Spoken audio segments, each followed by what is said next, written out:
All right, let's get right into it. Today we've got an absolutely fantastic story for you.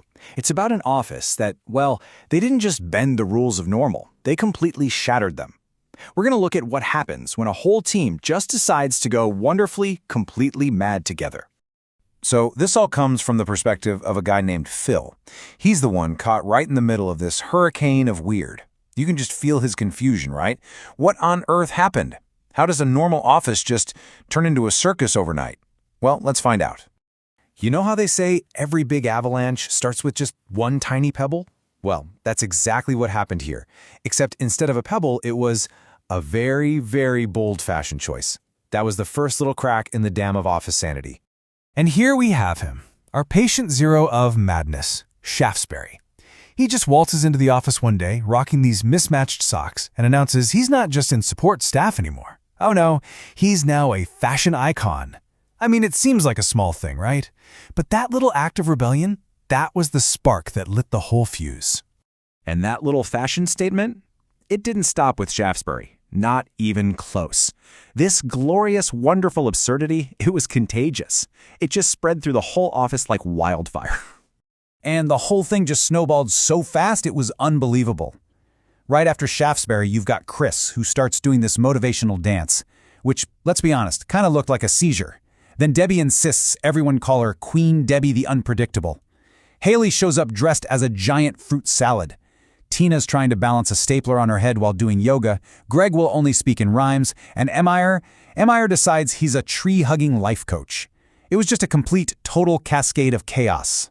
And poor Phil is just in the middle of all this, right? He's trying to keep things even slightly normal while his team goes completely off the rails. You could just imagine his grip on reality getting weaker and weaker with every new crazy thing that happens. Okay, so you've got all this chaos just bubbling under the surface. But every good story needs that big moment, right? That tipping point where it all just explodes. For these guys, that moment came in the break room, and it was all about one of the most controversial questions of all time. So what do you think it was? What's the one debate that finally broke the office? Was it about project deadlines? Some juicy office politics? Nope. It was something way, way more important. Way more passionate. You guessed it. Does pineapple belong on pizza? That's it. That was the hill this entire team chose to die on. And it's just so perfect, isn't it?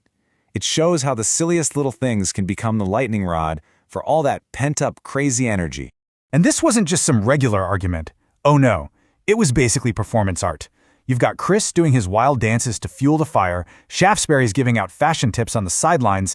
I mean, can you picture it? This was the moment. This is what finally broke poor Phil. So Phil is standing there watching all this beautiful, ridiculous chaos, and he hits a fork in the road. He could keep fighting this impossible battle for normalcy, or he could do the only logical thing you can do when things are completely illogical. So what's it going to be? Try to hold on to sanity and just get totally overwhelmed, or just lean into it? He made his choice. He put on that paper crown from Queen Debbie, he embraced the absolute wackiness of it all, and he joined the circus. He chose madness. And what happened next? Oh, it was just pure magic. The second he gave in, this impromptu talent show breaks out. You've got Amire trying to recite poetry while balancing on one foot, and totally failing. Tina tries to juggle some fruit, which immediately just turns into breakfast for everyone. And Greg, the office rapper, starts spitting rhymes that had everybody in stitches. And that really brings us to the heart of it all. What Phil and his team figured out is that, maybe sanity is a little overrated. Sometimes the best places to be are the ones that make space for joy, even if it looks absolutely bonkers to anyone looking in. So the team came up with a perfect name for themselves. Mad as a box of frogs. I love that. And they didn't see it as a bad thing at all. They totally owned it. They realized all this wonderful weirdness was actually their superpower. It wasn't a bug, it was a feature. So at the end of the day, yeah, this crew probably drove Phil absolutely crazy sometimes. But they also filled his days with so much joy and laughter. The chaos wasn't getting in the way of the work. The chaos was the culture that made every day feel like an adventure. And that's really the final thought Phil leaves us with, and it's a great one. It's this powerful reminder that the most productive, the most creative, the happiest places aren't always the quietest or most orderly ones. It really makes you think, doesn't it? Maybe your own life could use just a little bit more madness.